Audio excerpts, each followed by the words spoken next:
I'm Benji Hardy. Here are your headlines for Monday, February 8th.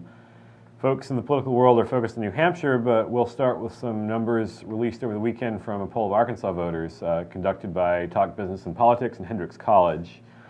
Ted Cruz leads among Arkansas Republicans with about 27%. That's a plurality of the vote, but he's trailed closely by Donald Trump and Marco Rubio, who both have are polling at 23% among Arkansas Republicans.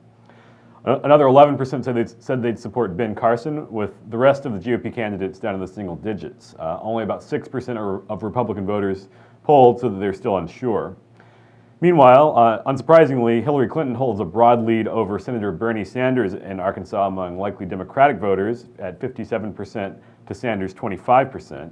But 18% of the Democrats polled, so that they still remain undecided at this point, with the March 1st elections about 3 weeks away. And a piece of related news, the Hillary for Arkansas campaign is opening its official headquarters for the state this evening. It'll be located in the Tower Building in downtown Little Rock. It's perhaps a sign that the Clinton camp is taking the Sanders insurgency more seriously, even on the Clintons' home turf here in Arkansas. Hillary is still almost certain to dominate in the March 1st Democratic primary in Arkansas, but Sanders' message is definitely gaining ground here as well. Probably the highest stakes, though, for the March 1st election are for two nonpartisan judicial races in the Arkansas Supreme Court that have been lower profile than the presidential race that's dominating everybody's attention. Just to be clear, these are not primary contests. The results of the March 1st election will determine who sits on the Arkansas Supreme Court in itself. The same Talk Business Hendrix College poll also asked voters to weigh in those contests. Supreme Court Justice Courtney Goodson is basically in a statistical tie with Circuit Judge Dan Kemp of Mountain View for the Chief Justice position. 32% of those polled said they'd vote for Kemp, about 31% for Goodson, and a plurality, 37%, said they still weren't sure. The percentage of undecided voters is even higher for the other Supreme Court race. That's between Circuit Judge Sean Womack of Mountain Home and Attorney Clark Mason of Little Rock. It's for an associate justice position in the 7-member court. 28% of those polled said they'd support Womack, 22% said they're for Mason, but half of all voters said they still don't know. In short, both those elections are still up for grabs.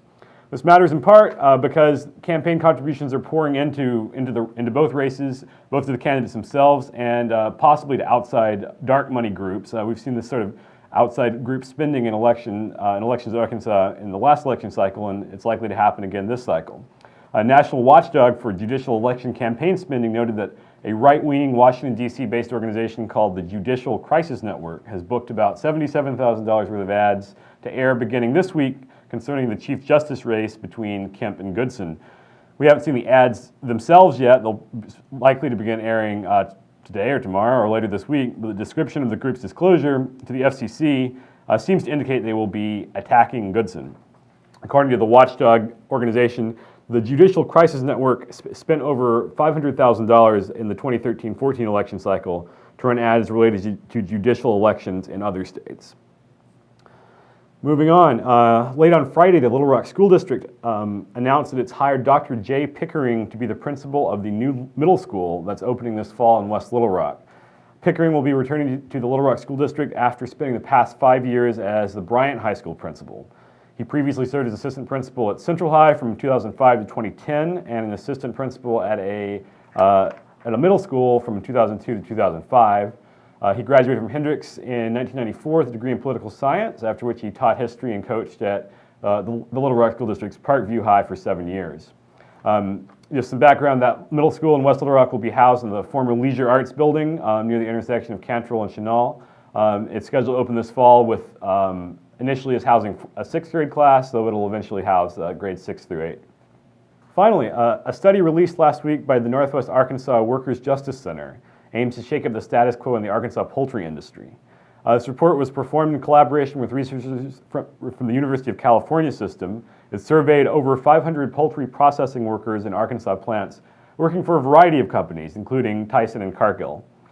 Among its findings, 62% of surveyed workers reported experiencing some sort of wage or hour violation, including non-payment of wages or the cost of protective gear being deducted from their paychecks. Women, in particular, cited gender discrimination in the way that bathroom breaks are withheld by male supervisors.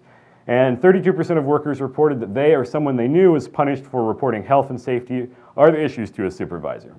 Tyson and a couple of other companies have responded saying that the allegations are overinflated. You can go online to read the full report from the Northwest Arkansas Workers Justice Center. That's it for today. We'll be back tomorrow.